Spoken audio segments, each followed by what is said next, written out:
Hey, welcome back for another episode of CW Movie Night. As you can see, trusty Classy Thomas is still feeling under the weather, and we hope he gets better soon. But I am lucky to be joined by the Oxfather himself. How you doing tonight, Zach?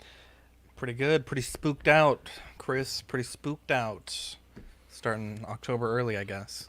Yeah, man, this is one that I had on the list since day one when I was sort of making my short list for this series, and Yeah. it's that time of the year, man. Fall comes around, you want to hear tales of revenge and demons and a bunch of horrible stuff happening to people. That's just what it's all about, man. Y'all should So do all spooky movies the next, and like change it to Christmas movies. That'd be pretty cool, actually. yeah, I like that. we'll definitely fill some more horror movies in October, but yeah, this episode we are talking about Pumpkinhead from 1988, and I do believe this was the first time Zach saw this film, right? For this Yeah. episode. I think I've seen a part of it, like completely out of context, right? Um, I've never actually seen it from the beginning to the end. So yeah, this is my first time watching it all the way through. Cool, cool. So just without getting into the plot, just any sort of initial take from you, like broadly speaking. Bro, Bishop is shredded, bro. That dude is yoked.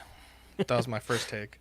I Yeah. think it was high level. I think it was pretty good. I think it's definitely a movie that if you're gonna watch, I know like phone movie watching is how I watch most of my movies because you're at work, you should kind of put it on your phone and watch it that way. This is definitely a movie you want to watch on the TV. It is very dark visually, and I think you kind of miss a lot. I had to actually rewatch about 20 minutes of the film. It's a little slow pace at first. I would say about the first half of the movie is all set up, and then the second half is like pretty much a sprint to the end. Right. Pretty good.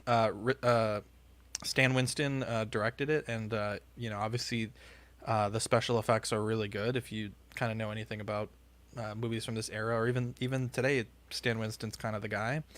And so yeah, it's a pretty good movie. Had some minor complaints about the pacing in the opening, but Cool. otherwise it's pretty good. Yeah, I liked it. It was, and I was glad because it's one of those that I see and hear talked about quite a bit. So definitely glad Yeah, I've man. watched it. Well, yeah, like we'll get into it. We'll get into it. We got of course we have Toy Mafia in the chat and Cis Scale Collectors. Mike's hopping in there, and yeah, man, I just wanted to fit this one in, because this is just it's like your classic tale of revenge, right? So Pumpkinhead, high level here. We'll give you the synopsis. Basically, after his son dies in a hit and run accident, Ed Harley, Lance Henriksen, seeks revenge against the teenagers responsible. With the help of a local witch, Ed summons a vengeful demon called Pumpkinhead to hunt and kill the group of friends who accidentally killed his son. But when Ed discovers that a bond between himself and the creature it was created, he begins to have second thoughts about employing this vicious monster, and he fights to the end. He fights to end Pumpkinhead's murderous rampage before it's too late. Now, I Holy was shit! I was real disappointed Wow. when I started to look around what and see what people are saying about this movie online. And as usual, to sort of help out with that, we're going to hear from our good buddy John, the Everyday Collector. Hey everyone, it's that time of the show where I give you this week's movies IMDb rating and Rotten Tomato score. So for Pumpkinhead, originally released in 1988, rated R with a runtime of an hour and 26 minutes, Pumpkinhead got an IMDb rating of 6.2 out of 10, and that's with 28,000 votes. Let's move over to Rotten Tomatoes. 65% on the tomato meter with 23 reviews, and it got a 49% popcorn meter with 10,000 plus ratings. Not very good. What are you going to do? Guys, thank you for watching, and I will see you on the next episode. Kicking it back to you guys in the studio. Have a great evening. Wow. This makes me wonder about people, And just so you know, Zach, when I thought of maybe having John on to read the IMDb scores and the Rotten Tomato scores, I hoped he would read them with the same apathy that he did when you guys did movie of the Yeah. week. But he's got a little too much feeling. I think he cares. He's a little too invested. He was Yeah. that old apathy is what I was looking for. Wow, that was But- real. I thought that was AI or something. It was so real how you read it. Yeah, man. But so we're gonna get into the thick of it here a little bit. But basically, this movie starts out with a flashback scene to way back, and it must be like the 40s or the 50s, but it looks like it's the 1800s. But Bro, but the it whole turned, movie looks like it's in the 1800s. I was like, dude, these guys are living in a shithole. What the hell? yeah. But it starts out where we see Lance Henriksen's character as a little boy, and his paw is brandishing a shotgun while some lunatic's banging at his childhood home door, saying that he's screaming, a monster's coming after me, you got to let me in. And baby Lance Henriksen's dad won't let him in, and that's all we see. He just screams and it gets quiet again. So Lance Henriksen knows that there's some monster out in the woods that he had an experience with a run-in when he was a child. But that's about all we have of that.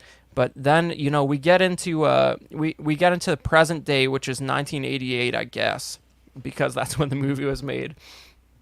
And we see that Lance Henriksen is now 50 years old with a young son for some reason, and Fucking shredded also, by the way. Fucking yoked. I don't know what he's doing in this fucking small town, but dude is shredded. It's crazy. Yeah.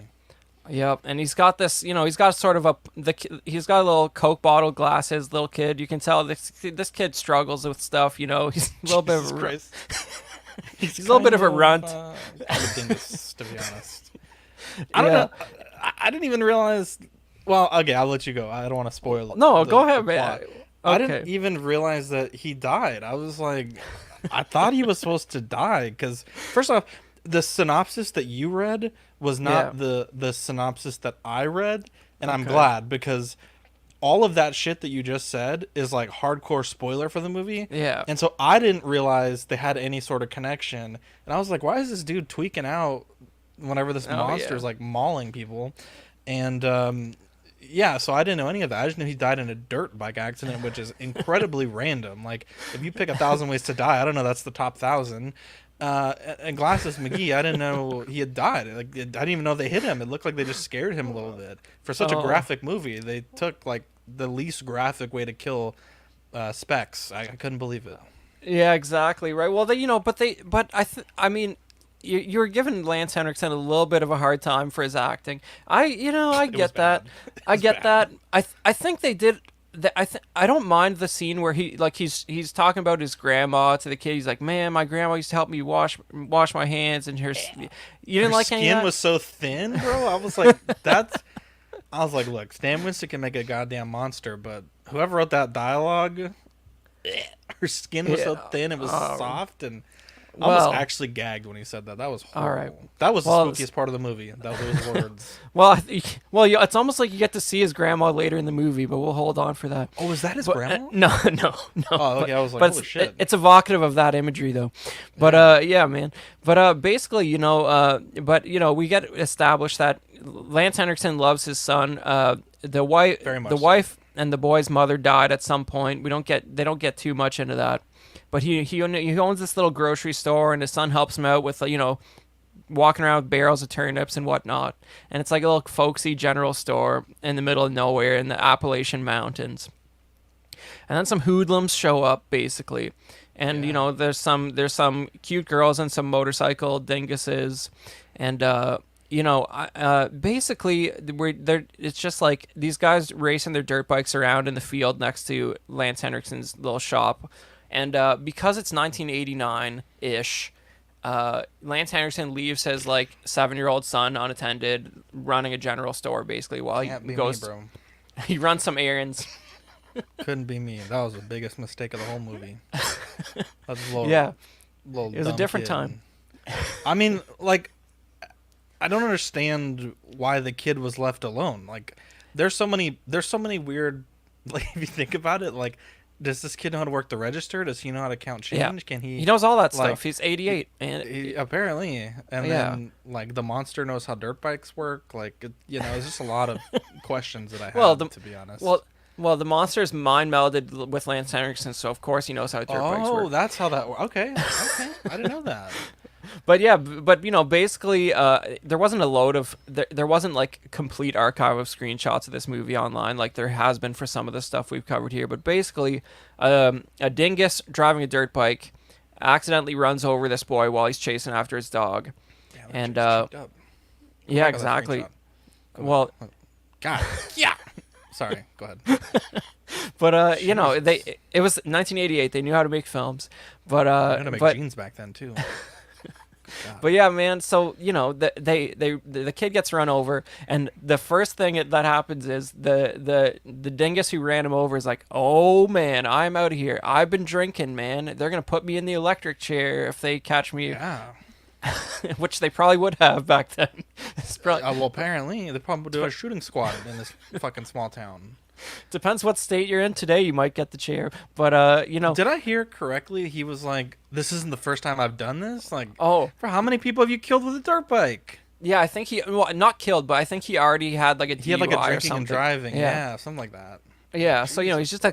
he's just a class act all around, that guy. Yeah. But But I really feel like they bring this up later in the movie, but it truly was an accident. Like they weren't doing anything. I mean, like I don't dirt bike, so I don't really know what is and isn't reckless. But I mean, like they kind of went out of the way, like they were doing their thing. I mean, at no point did this dad try to find out what happened. He just gave this kid this nasty look and then ran away. It's like, yeah, speaking of that nasty look, now yeah, look at that look right there. Lance Henriksen rolls up. This guy who didn't even do it gets the death stare of all times, and it's like, For real, Jesus, like- look at that. That's awesome. and he's like, yeah. And later in the movie, he's like, how did he look at you? He's like, he looked like he wanted to kill me. Yeah. But here's one of the most inexplicable things about this movie. They must be real deep in the Appalachian Mountains, because he brings this boy home, cleans him off a little bit, but it seems like there's never any notion of him going to the hospital. Maybe he knows the boy's already dead instantly. I guess he's already dead, and he brings the kid home. He knows he's dead, and he's just dealing with that fact. No, I thought he dies in this room. I thought he makes a noise. Yeah, maybe he makes says a little something to his noise. dad. Yeah. Yeah. I mean, Yeah. like, at no point did he think, like, let me go to the town doc. Like, I mean, this kid is it probably bleeding out internally for hours, and his fucking dad is. Where's the Right. medical attention? right. It would have probably been a lost cause, but he should have taken him to the hospital. Yeah, like, I don't know, man. It Yeah. just seems like his first Yeah. thing is like, I'm gonna go to a witch, not like I'm gonna go take this kid to the hospital and see if we can save him. Well, yeah. So the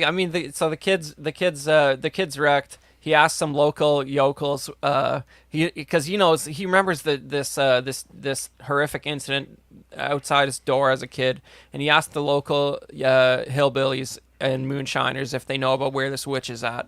And this one teenager with his like 7 brothers and sisters who's never been to school says, "I know where the witch is at. Give me some beers, trade you." Fun fact: his sister is or was the host of Jeopardy. Wow, I believe it, man. He has so many siblings. Yeah. They must have, at some percentage of them, must have gone on to do great things. Yeah, it's like There's- like 7 layers of separation. Like, dude, that's this kid's sister was host of Jeopardy for a little bit. yeah, that's crazy. wild. And so, but basically, the one teenage boy here, he knows where the witch is at. So Ed Harley goes down to this creepy old witch shack, and he brings. I think he brings his dead son with him, if I recall correctly. I think he's in the car, and he brings him right into her Yeah. house. Brings about And 93 she's- cents with him. She's wild looking. This is a great makeup effect. You should expect no less, because you want, like we said, it's directed by Stan Winston, who is a creature effects legend. But maybe he's not the greatest at handling actors. But if there's a makeup effect in the movie, you better believe he oversaw that with an iron fist. And this lady looks crazy, and great comedic voice. And it's almost like she must have been old when Lance Henriksen was a kid. She's so old, you don't even know how long she's been there, right? And here's I got a couple other shots of the makeup. Here's some production stills, the way they backlight her, where the hair is just gone, and you just see her bald head basically with this few strands of hair coming through, and basically, she warns him that I can't bring your son back, and the only thing here for you is revenge, and you don't want that. She tries to talk him out of dealing with her because she knows that no good's gonna come from it, and you're just gonna lose yourself, Ed Harley. You don't want to get involved in this. But he remembered what happened when he was a kid, and he's like, I want vengeance, and that'll suffice. So she directs him to go out to this old pumpkin patch, and there's this weird stump there, and he goes in there digging, and he brings back a weird little dehydrated mutant fetus. He brings it back to the witch, and then he goes home, and she reanimates it with some magic dust or whatever. And it turns into this hideous monster, which is one of the finest, most iconic creations of Stan Winston and 80s monsters. And this is why it surprises me that this movie gets such a bad rating, because it's like, this is an iconic creature that people are making money off to this day. Now, this film series did go on to have 3 sequels, believe it or not, Zach. But but they're all pretty whack. But but they kept making them for a while. But yeah, man, we basically, this demon starts hunting down these teenagers in graphic fashion, and you get all kinds of awesome scenes where, like, Pumpkinhead here holding a shotgun, and then he like uses it as a spear or something and bust a guy up. That was metal as fuck. I thought he was gonna shoot his head, and they fucking stabbed him with it. That was awesome. Yeah, like, some of the kills are pretty good, right? Like, he stabs this guy with the shotgun. Now this guy, this is the real. Jeez, yeah, when he held him up, that's the guy that actually killed the kid, right? Yeah, I think so. And he lifts him up with this. Now, just there's some interesting stuff here, like with the creature effects, because, like, you got to put yourself. It's when you watch this stuff, you got to think of it in like a 80s mindset, because, like, there's no CGI. There's a few shots in this movie where you see a wide shot of Pumpkinhead like this, taking a few steps, and it's like, that's the stuff where when you saw this with, like, that sort of period mindset, you couldn't, like, it was very difficult to do with a practical suit, because, like, you can see there's like leg extensions there, and this big old head. Like, showing something like that walking was an impressive thing in the late 80s. Yeah, there was one scene that I think took me out of it a little bit. I think it might have been when it broke into the church, and you could clearly see that they were using the tail as like a rod to hold up the torso, and it looked really bad. But there's other scenes where like this one here that you're talking about, where you're like, damn, that looks really good. And they did a lot of like really creative shots, like in the opening, like it's in a tree, or like it's coming down from a roof.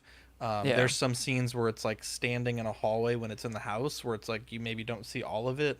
But this one was really impressive. Like you said, there's nothing really to hide that, and it looks really solid.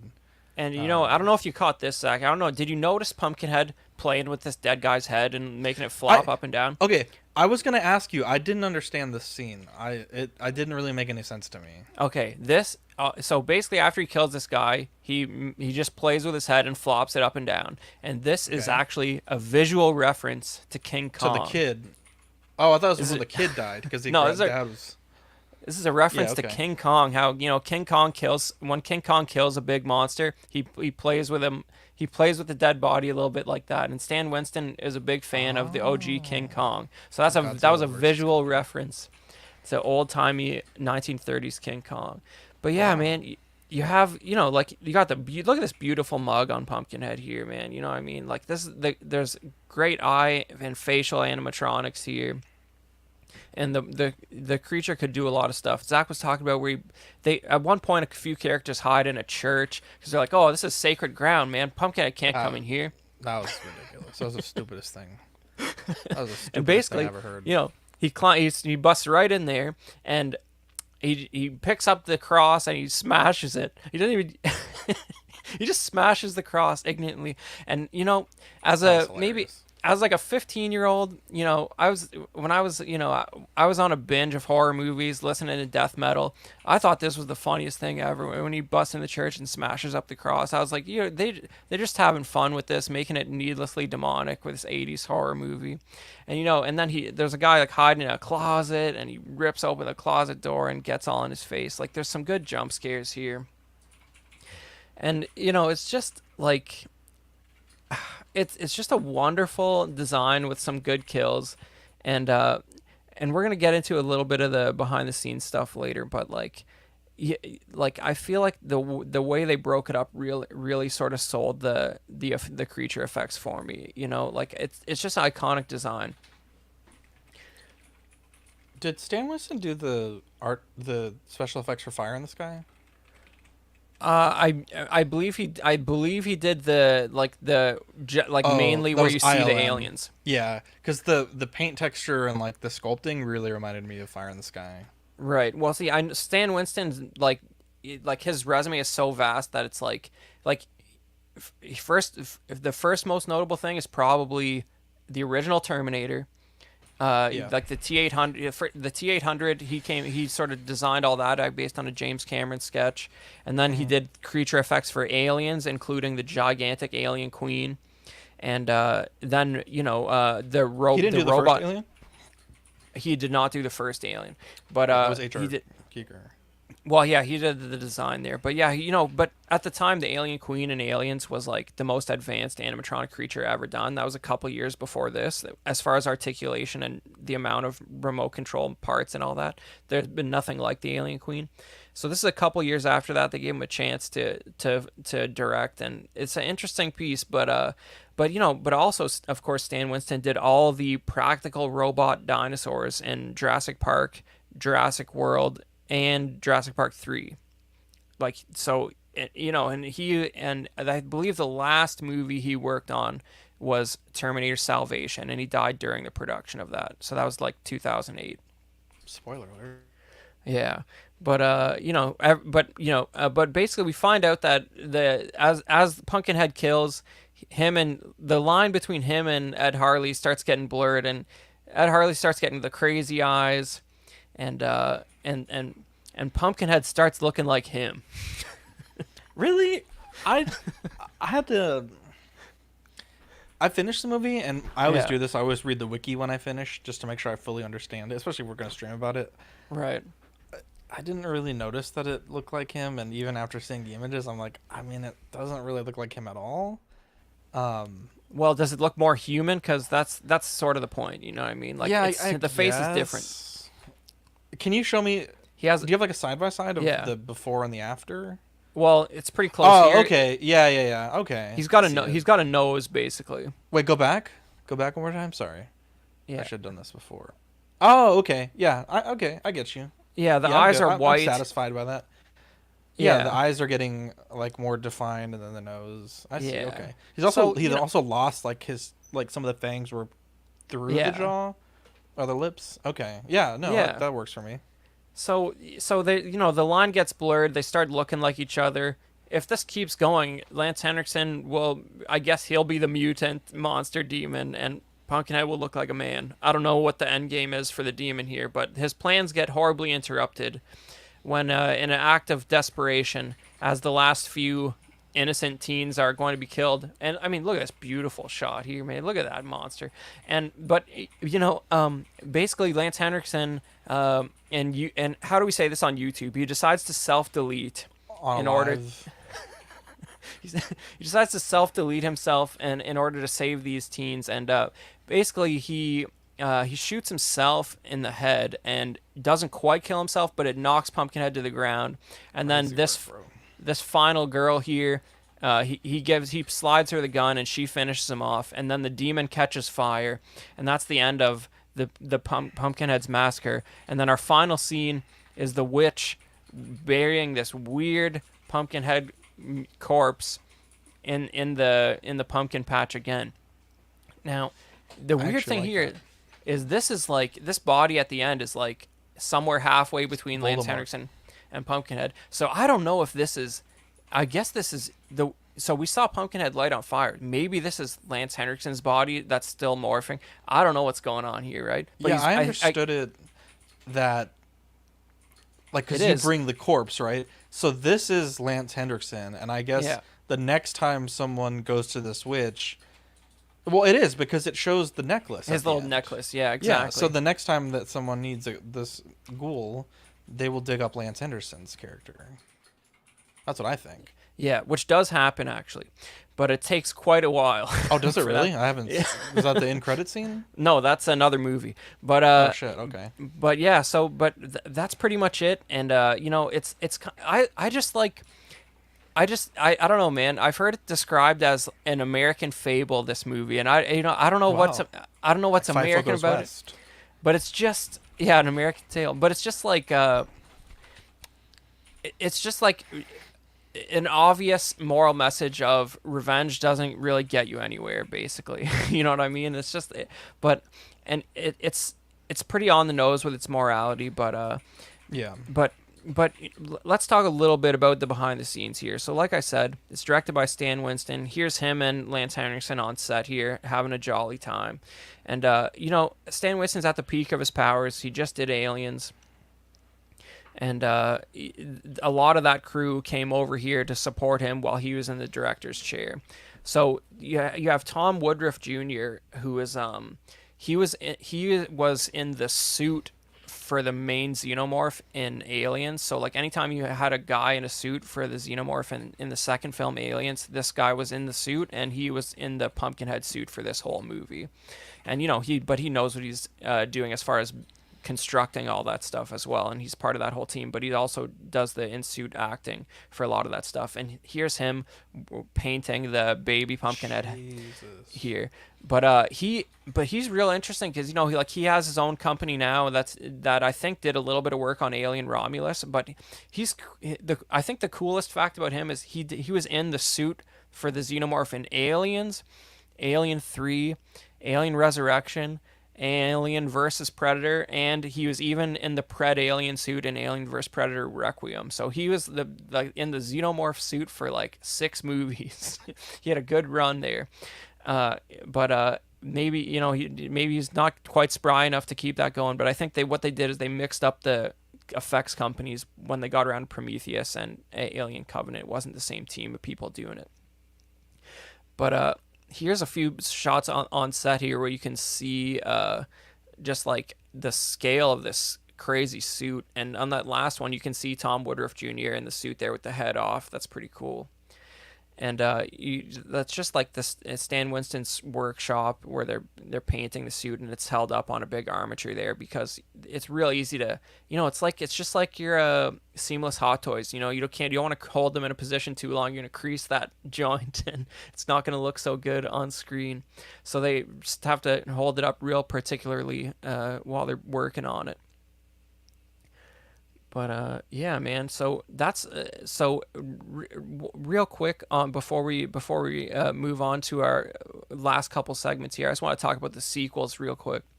So basically, they took a few years, and then a totally different team did a real crappy sequel called Pumpkinhead 2: Blood Wings. This is like, you think Pumpkinhead's low budget? Pumpkinhead 2 is like, it feels like it has about a third the budget, but it has some fun, violent kills. But the Pumpkinhead costume's not as good. It's not Stan Winston's team. The acting's real bad. Even compared to this one, it's all around. It's like on the caliber of like the Leprechaun sequels, basically. Like, it's nonsense, but it has some good kills. But the real sequels are Ashes to Ashes and Blood Feud, which were actually filmed at the same time. And I think these were TV movies for like something like the Sci-Fi Network. I don't think it was the Sci-Fi Network, but it was something like that. And I have fond memories of these because just as I discovered the Pumpkinhead DVD at Blockbuster, I read online that these were being made, and I'm like, how great is this? I just found this movie. It's awesome. And 20 years later, they're making sequels for it just as I get interested in it. That's great. So it doesn't always happen like that. So Ashes to Ashes is like actually sort of Pumpkinhead 2, where it sort of follows up with what happened to Demon Pumpkinhead Lance Henriksen. And I'm not going to get into spoilers there, but Lance Henriksen is in Ashes to Ashes and Blood Feud. But Blood Feud, the fourth one, is like, it's literally about the Hatfields and the McCoys, and there's a daughter from one and a son from the other family they have like a Romeo and Juliet relationship, and they basically use Pumpkinhead to like get their family to like knock off their feud, and that's a wild movie where it also takes place in 2007, but it feels like the 1800s because like these guys have no access to modern amenities of any kind. It makes no sense. Are they fucking still living in it looked like I was watching fucking Fallout 4 the movie. It's like, bro, what the fuck? These people are living in squalor. Pumpkinhead 4 seems like it's literally in the 1800s for the whole movie, but somehow Lance Henriksen is there, so it can't be. So it makes no sense whatsoever. But yeah, man, Zach. So like, so all in all, man. So like, without giving your score yet, how you feeling? What are your overall thoughts on this film?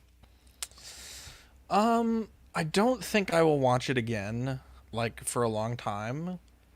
I didn't hate it, but I think also, like from my perspective, it's been kind of put on a pedestal.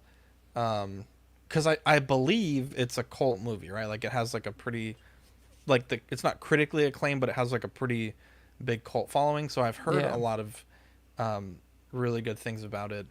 I think, I don't know that Stan Winston's probably a great director. I'm sure, like you said, all the special effects are fantastic. The score, I have literally no recollection of the score. Maybe it's done by someone like really talented, but the only thing from the movie score wise I remember is like the sound that the monster would make when he's like, oh, he's coming. And I did like that. Yeah. Overall though, I think it was pretty good. So don't give my score yet, right? Yeah, not yet. Yeah, not yet. But Okay, it's okay, okay. but yeah, man, it's like I think the reason it's received that way culturally is because like the monster itself has that Stan Winston lineage. So like as far as a creature design, I feel like it's right up there with Aliens and Terminator and all that stuff because it's just that's the family of production it comes from. But the movie I must say, there's 4 films in the series. This is by far the best one. Yeah. That's just where we're at. You know what I Yeah. mean? So I think there's a little bit of there's a nice simplicity to it, and it's the only one that was made in the 80s where all the best horror films were made. But it's just like I don't know, man. I find something charming about the story. Like there's just something wholesome about it, and that it's just a simple just moral fairy tale type thing where sure it ends with a son and a father dying, but but it just tells you why you shouldn't drink and drive, and B, you shouldn't exact revenge on people. So Yeah. on this show, go ahead, Zach. Well, Sorry. sorry. And I think also like this is brought up in the film, but like the dad does all this stuff, but like he doesn't know what happened. And like genuinely I think it was an accident. Like they both of the biker kids like threw themselves off their bikes to try to avoid him, right? So it's not like they just fucking plowed through him.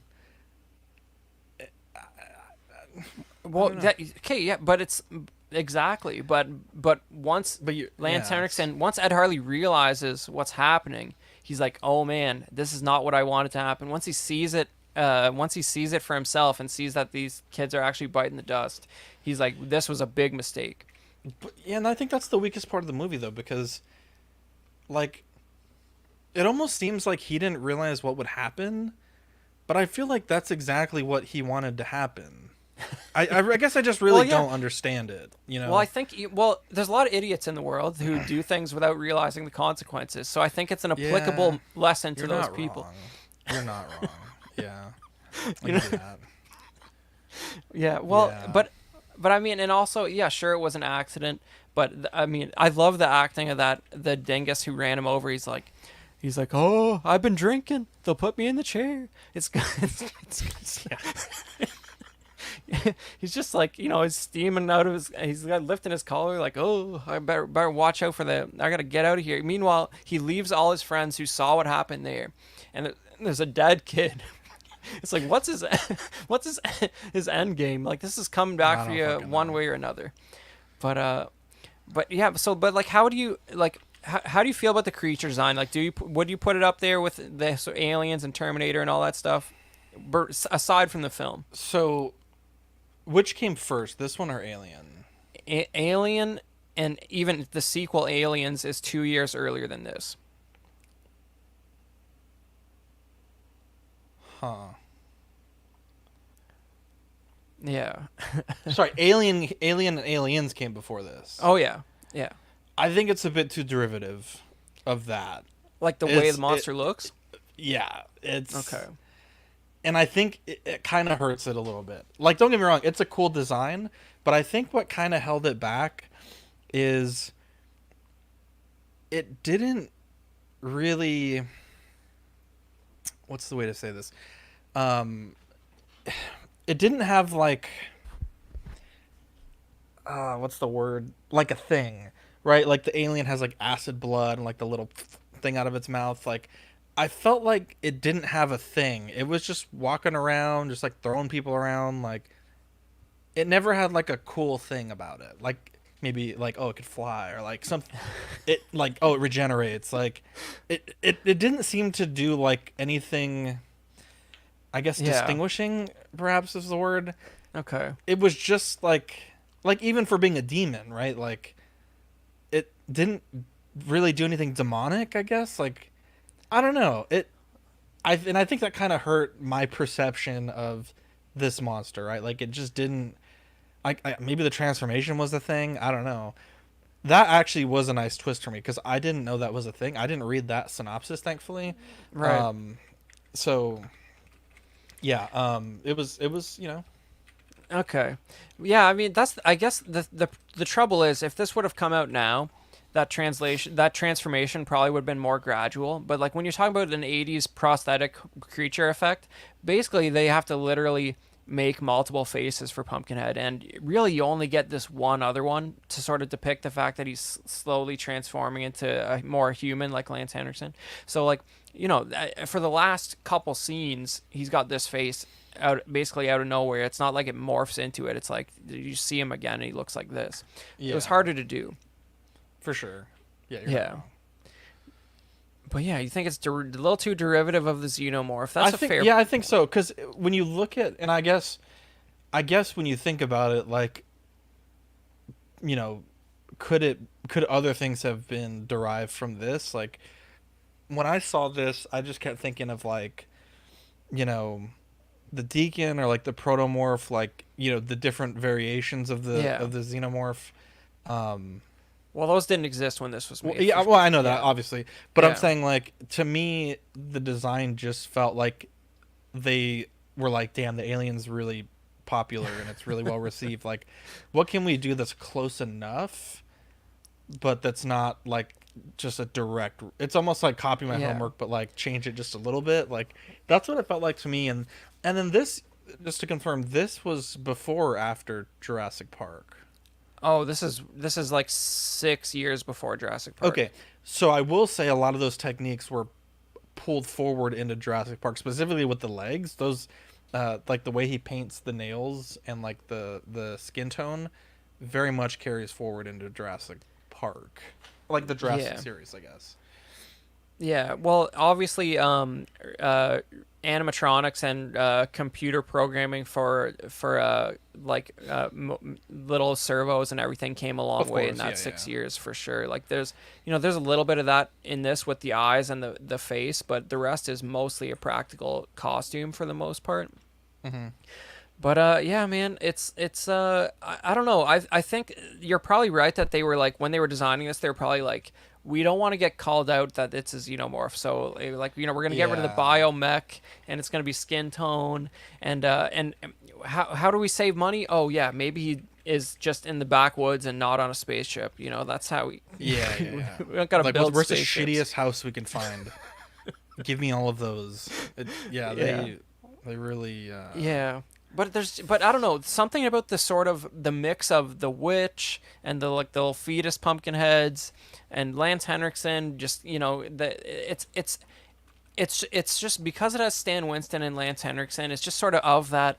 This is like the little brother of Aliens from a crew perspective. You know what I mean? It's like, do you like that? Well, here's something a bit worse that has a lot of the same people, because it's still going to entertain you more than a lot of new films, if you ask me. But yeah, man, let's get into our ratings here. So on this show, we always score a film a certain number out of 5, and shit, out of 5. and Okay. so you can think about that now while I do mine here. Okay. But yeah, man. So we always score out of 5, and the score is not how many numbers; it's how many men of culture out of 5 you rate this movie. So, this one, I feel like narratively there's a lot going on here. Maybe the acting doesn't deliver it, but I feel like they don't. To me, the creatures only, like, they do rest on it a lot, but I feel like there's a lot going on narratively, and I love the world of this movie, and I love the witch and Lance Henriksen, and obviously this is one of my picks. It's going to be rated pretty high, so I'm giving it 4 men of culture out of 5. Wow. Okay. Very good. Yeah, man. I am going to give it 3.5. You could do half, right? Yeah. Oh wow! Look there at this. it You have a. is. The hell? How'd you do that? It's crazy. Isn't that what technology we have in the The current year? hell? What kind of budget this Stan Winston shit you just did? 3.5 So- men of culture out of 5 is what I give it. Great. So, I mean, I don't know. I think you're not quite as jaded as me with all of modern entertainment, where you can still find some enjoyment from a new film once in a while. For me, it's pretty few and far between. But Yeah. but I'm glad that you don't feel like you wasted your time, and this was sort of on your list for a while, and now you know Yeah. that you probably don't need to watch it again, but it's sort of interesting. So the last segment we always do on the show is we check out a few of the collectibles that have been associated with this property over the years, and there's a for a movie that has such a bad score from most of the online rating institutions, there's a lot of material here. It's kind of like when we talked about Alien 3 on our first episode. It's like, there sure is a lot of merch for this movie that everybody apparently hates. That's still coming out to this day at very high price points. But the first thing I want to show here is the only thing that I have on this list, and it's the ye old McFarlane Movie Maniacs from 1999. Oh wow. And basically, this is like, this was when Movie Maniacs was all just like awesome horror movies, and not like weirdly painted Harry Potters and stuff that he's doing now since it came back. But this plays on how everyone used to think of McFarlane's as statues with a few slices of articulation that might as well not even be there. This is from that time period where the arms maybe are like a ball joint, and then there's this, you can see it in this picture, there's a very funny like direct slice in the middle of the waist, and then it's basically a 5 POA figure for the most part, but the sculpt's not bad, and it's not broken up a lot by that articulation. So this is a fun piece, and they came with these like weird like bone poster recreations where you have a picture of him using his demonic nails to like carve an X on this girl's forehead. Just a normal thing to have for a poster in 1988. But yeah, I like this piece. If it's just sitting on the shelf, even being like 25 years old, it looks pretty good just to sit on the shelf. It does not functionally have articulation of any kind. But yeah, so but we've come a long way since 1999, and here's a new from last year. This is Oh wow. this is a 12 scale figure from a company called Syndicate Collectibles that I never heard about until I reviewed it, had a look what was available for this show. But this looks like a pretty nice 1/12 figure that he even comes with the cross that he smashes up from the church, so you can have Crazy. your Pumpkinhead. You can have him smashing stuff, and this looks like a slightly higher budget NECA maybe type thing. Yeah. It's 38 points of articulation, and it's got a little bit better of a paint job, but it's interesting that this came out last year. It totally passed by me. Apparently, MGM holds the rights to Pumpkinhead. It's not a name you hear too often these days associated with films as much as gambling. Online gambling with MGM is like the new hotness apparently. But yeah, Wow. man, they're still doing new Pumpkinhead figures, and the same company actually put out a Polystone statue last year as well. Ew. And yeah, I don't know. The paint job, I'm not It's super. awful. That's awful. It's like they didn't even Doesn't put a wash on it or anything. The figure kind of looks better. I don't know what what's Yeah, it's the that same looks much better. It's the same It's company. the same company? Yeah, Jesus. That looks terrible. but I don't know. Like I think the color's just a little bit off. But he's got a piece of the church, which is all. When you have a demon, you want to have a piece of a church with him. That's just what makes total sense. But are you familiar with Syndicate Collectibles? Have you ever heard of them? I've never heard of that. Yeah. Because the figure doesn't look bad. I don't know. That's we might have to. So on Small Talk, we might have to look into Syndicate Collectibles a little bit Wow. more. But yeah. But other than that, there's one last one that was actually shown. I think it was. I don't know if it was debuted here, but it was shown in person at the last San Diego Comic Con, and that is a PCS statue here. Oh my god. And this is a big boy. It's about $1,500. I This mean, do looks people pretty like good this movie that much? They're spending $1,500 on a new like in the year of Yeah. our Lord of 2024. the year of Jesus 2024. How much is this fucking thing? I think it's 1,500 US, something Yeah, like that. damn. Yeah, so That's it's crazy. it must be about the size. I didn't get the dimensions up here, but I'm sure it's something like a third scale statue, but probably not true third scale for Pumpkinhead because that would be like 40 inches tall probably. But Yeah. I mean, it's kind of beautiful though, right? Like, I don't know. That's crazy, bro. That's crazy. But like but it's just I feel like this is sort of a testament to like the fact that this design is held in extremely high regard, you know, like it's counterintuitive, but it has its following, and you know, I like I don't know, man, this had a big impact on me, and when I found that the old letterbox DVD of this thing, like that design stuck with me, you know, and Are you buying I- this thing? I mean, probably not, because I mostly Probably not. There's a I- chance. I most hey I have this is not a flex, but it's just more of an indication of the ignorant things I buy. But you know, I have vintage 3 3/4 figures that cost similar to this. You know what I mean? Wow. So it's not, it's just so it's like I'm willing to spend money on stupid stuff. Is my point. But like it's just a little. You got to stay focused. I'm more focused on the vintage Star Wars stuff, and I don't want to go too far off that. But I mean, I respect this. I would.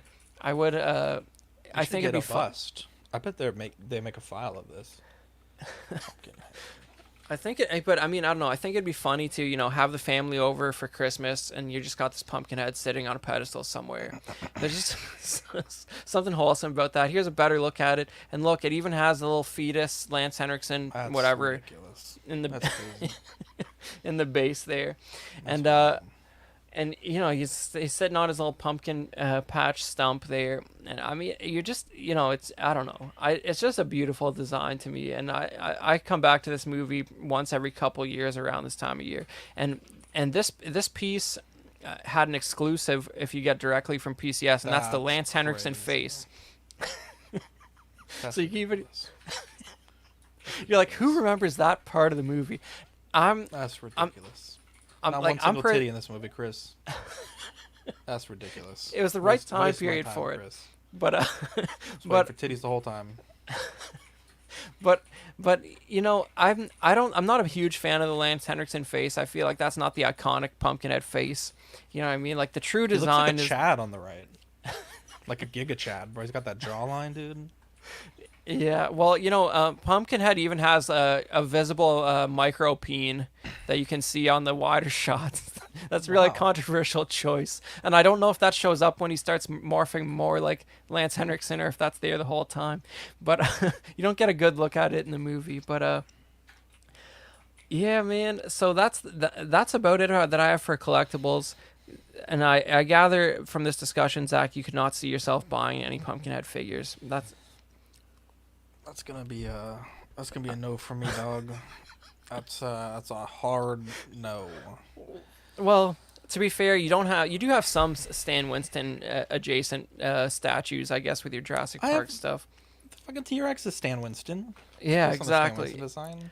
Yeah, And then, I don't know. mean, He probably did the blue stuff. Well, I think he might have been dead. no, actually. he was gone by that point. Yeah, but you know, it's just like his company is still going strong, and like I said, I believe they had a little his sort of legacy effects, I think it's called. They had something Yeah. to do with the new alien Romulus, and there's that awesome shot of Stan Winston there. And he was responsible for a lot of iconic stuff that we still love to this day, while Disney makes money off of those designs without his presence on this earth.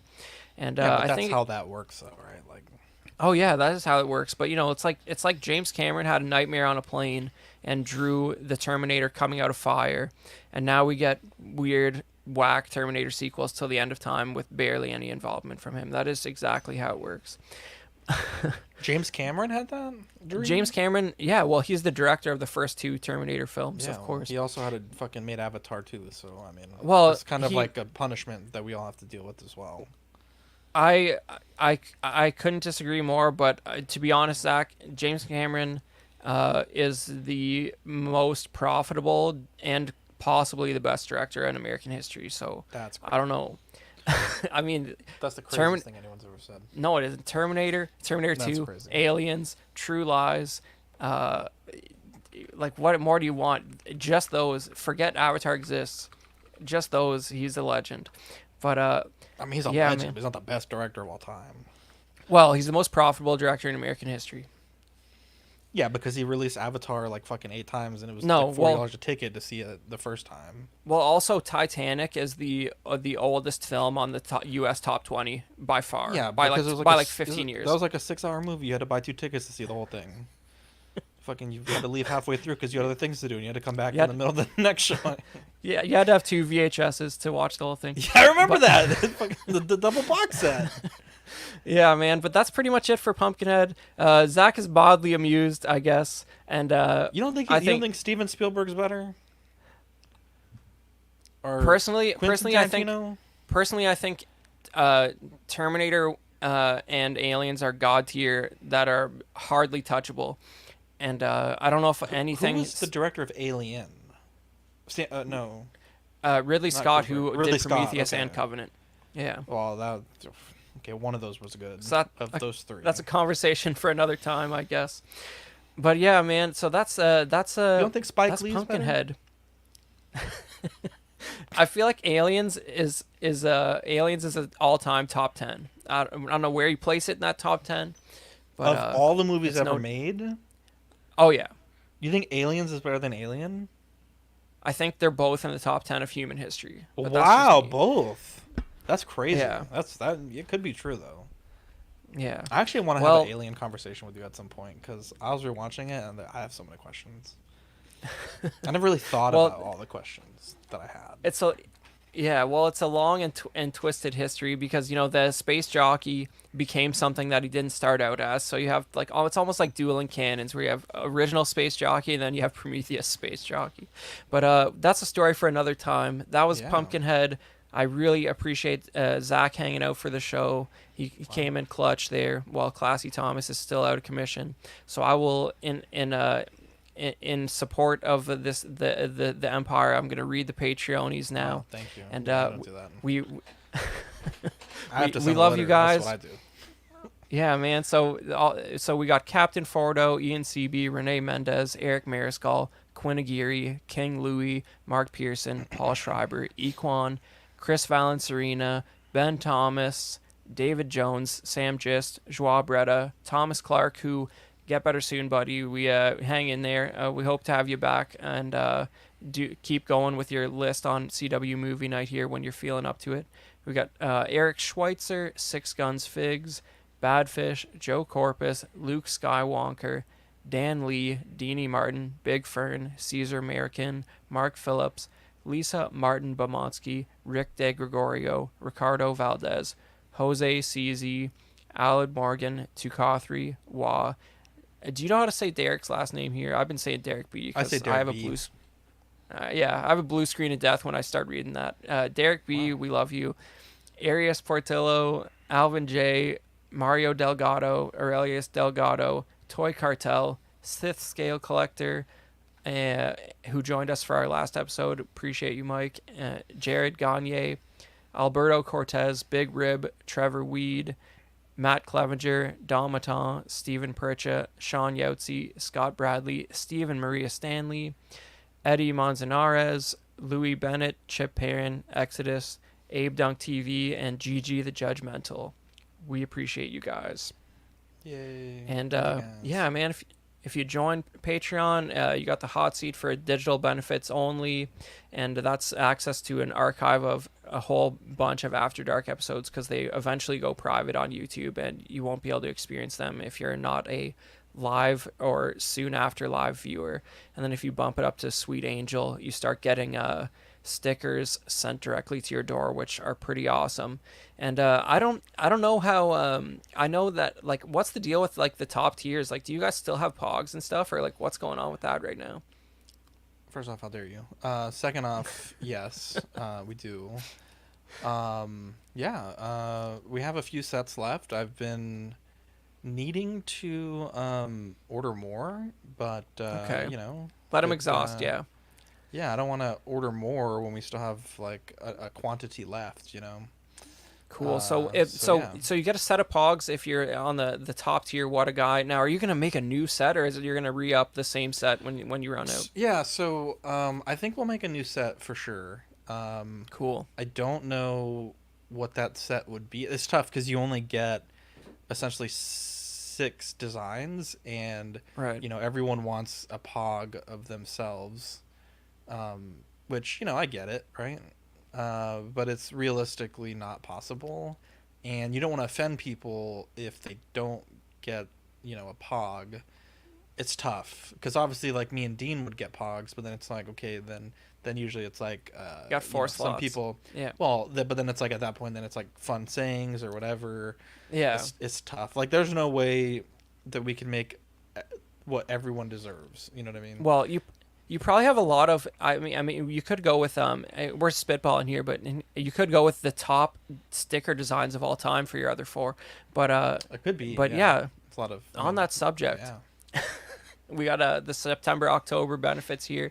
You got the Ox Joker sticker, which I must It's a have. classic. I must have. It's a Yeah, classic. maybe that's before my time. Like, I don't know if that one glazed over me. Wow, a lot of glazing happening. Look at this. Look at this sticker. Beautiful, Wow. bro. Beautiful. Holographic. This is a reference many moons ago. I don't actually even know if it's on our channel anymore. I did a Joker review wearing this. This is the screenshot of the thing, Wow. and it was lost to time. I don't think anyone watched it. And That's then brave. I don't recall what happened, but I was like, oh, I kind of mentioned it, like, oh yeah, I did the little cosplay makeup for that, and it's become a meme in the Patreon chat ever since. So Okay. if you're active in the Patreon chats, that it gets thrown in there all the time. Interesting. Maybe, yeah, it must be before my time. You know, I got listening to CW on one of your CW award shows a few years back. Oh So wow, maybe I missed the I didn't initial know people drop of watched that. that. But Wow. but yeah, the other sticker was me hammering out some AI to make a Dark Timeline logo there, and it took a lot of Photoshop work after the AI, so it wasn't that lazy. But definitely sign up, and you'll get the next wave of stickers, I think, but free new guys. Yeah.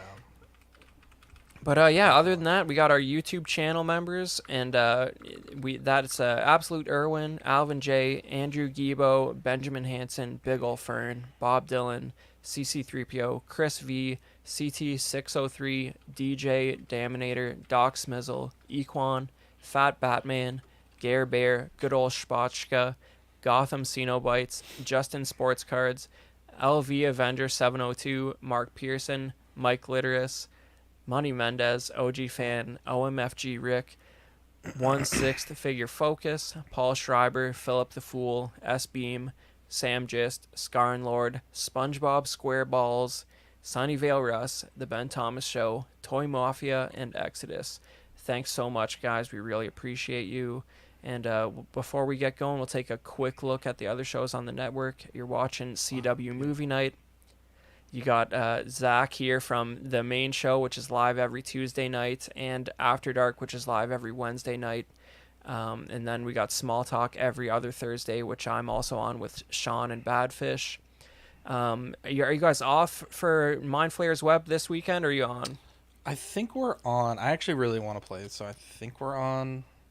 Sometimes I don't really want to play it, but my character got fucking OP last episode, so I need to go start beating some cheeks with that new Ozol.